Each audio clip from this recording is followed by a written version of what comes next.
ស្ដីស្ដាប់លេងចង់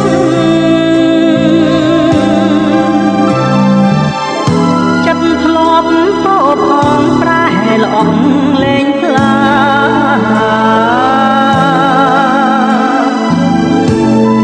រឿងរ៉ាវរោងសត្វក្នុងវត្តសង្សារស្មុគស្មាញម្លេះណាស្នេហាលោកេ